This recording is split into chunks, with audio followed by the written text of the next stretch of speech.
আজকে আমি বানাচ্ছি এঁচোড়ের তরকারি। তো এঁচোড়টা আমি এটা এরকম করে কেটে আমি সেদ্ধ করে নিয়েছি ভালো করে।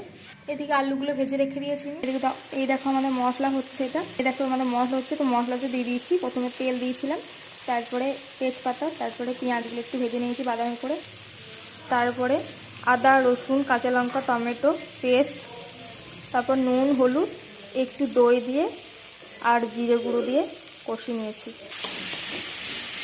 এদিকে দেখো আলু ভাজা ঝুরঝুরে হয়ে গেছে, মশলা আমার কষানো হয়ে গেছে। এবার দিয়ে দিচ্ছি এঁচোড়গুলো, এবার দিয়ে দিচ্ছি আলুগুলো আমার ভাজা ছিল, এবার ভালো করে কষিয়ে নেবো। ভালো করে কষানো হয়ে গেছে, এবার দিয়ে দিচ্ছি জল। এইদিকে আমাদের চলে এসে দেখো পাবদা মাছ, এখানে আছে আমার চিংড়ি মাছ, এটা বাছা নেই। তো নেক্সট ভিডিও দেখাচ্ছি চিংড়ি মাছের মালাইকারি। এটা আমার হয়ে এসছে, ফুটবো হয়ে এসছে। আমার এঁচোড়টা হয়ে গেছে, এবার দিয়ে দিচ্ছি গরম মশলা গুঁড়ো, দিয়ে দিচ্ছি একটু কসুরি মেথি পাতা, দিয়ে দিচ্ছি ঘি। এঁচোড়টা আমার হয়ে গেছে, নামিয়ে নেবো। আমরা এঁচোড়টা রেডি।